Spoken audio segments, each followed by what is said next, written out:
So we're doing Forever Changes, and Forever Changes is a play all about domestic violence. It sort of covers different angles of that, different emotions, and trying to raise awareness of that, basically. So Forever Changes is it's an intense, an entertaining,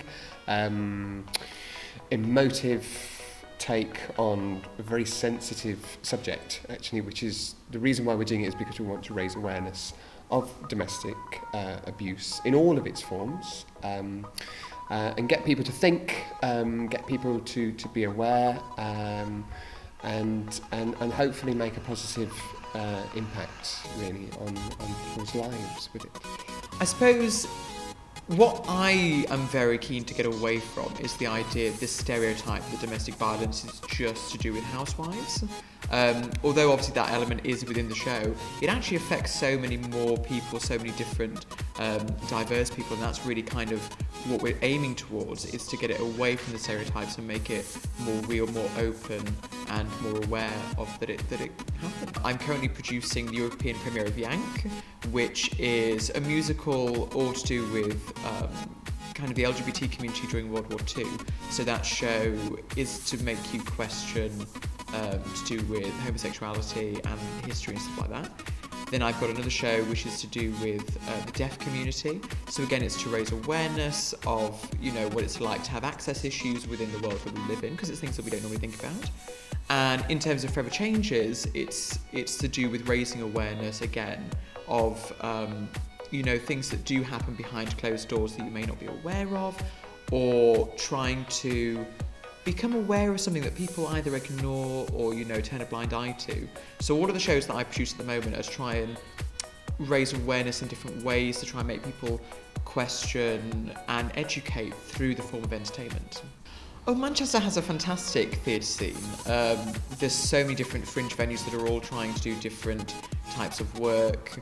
There's always events and festivals happening, so it's a very creative city, very artistic city, and I've always felt it's a city that embraces individuality. It's rich in the city's history, that it's always looked at things that are different, quirky, and allowed artistry to flow, really.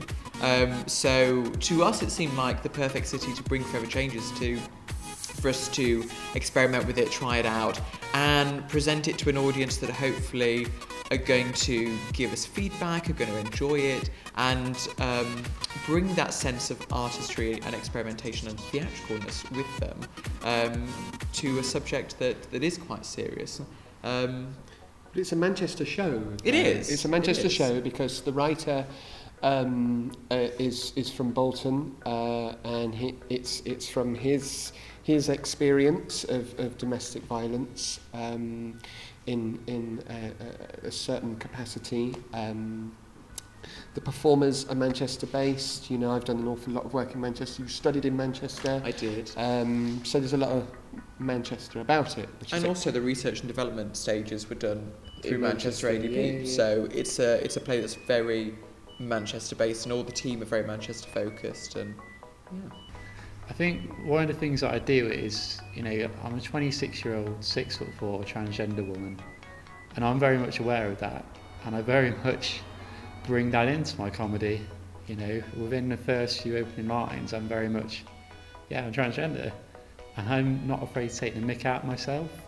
You know, because I think it's important to do that. So I think my biggest kind of skill is being able to just put people at ease and say, you know what, this is me, this is who I am. I'm very much bringing, you know, my family and my real life experiences, and there's a couple of them where you think, is he making it up? Did that really happen? But some of them, made up, but some of them really did happen. And I love it when people kind of say, I thought that was made up. And then, you know, you get the opposite, so I just like to bring myself into it. Yeah, I mean, I think with my show, you're getting two for the price of one, essentially, because I play two different characters. So you've got the very kind of, what I term a smart ass, so you've got the high achiever, high flyer, sort of the golden child, And then the other character I play is, well, her biggest ambition is to appear on Geordie Shore. Her idols are Sophie and Gaz from Geordie Shore. So she is very much somebody who doesn't like hard work, kind of wants to skate through life, is more orange than a "you've been tango dad," and he's very much all about the fake and quite a materialistic person. So it's very good for the audience because they're getting two completely different characters, and it's sort of quite interesting for me because I really have to stretch myself from going towards this quite conservative character who's very much based on myself, where I talk a lot about my kind of growing up and being transgender, to this quite outrageous sort of other character who doesn't really have a filter, or literally just say whatever comes in her head. So it's quite good because it challenges me, and I think it's good for the audience because they get that, is this the same person? Is this? So yeah, I've only been doing stand-up comedy for about 7 months now. I started in this very pub doing the stand-up comedy course, and I've been bullied a lot as a child, and I generally had quite bad anxiety, so walking down the street I couldn't even look people in the eye. And I remember the first time I did the course, I was in that room and I had all these people staring at me, and I just thought, why am I doing this? I just wanted to run out, but I thought, nope, you did this because you want to get over your anxiety and this is your worst nightmare. And I just kept doing it, and then the more I kind of relaxed and the more I opened my eyes and actually kind of looked at the audience, the more I enjoyed it. And then when people were saying, you're actually quite good, believe in yourself, you've got good material, you can do this, I sort of started thinking, you know what, yeah, I can do this. This year is going to be amazing, and I very much want to use it as kind of a springboard to say, hello world, this is me, so that hopefully next year I can build on that, have a good foundation, and just get bigger, better, and just really start to spread my wings in the world.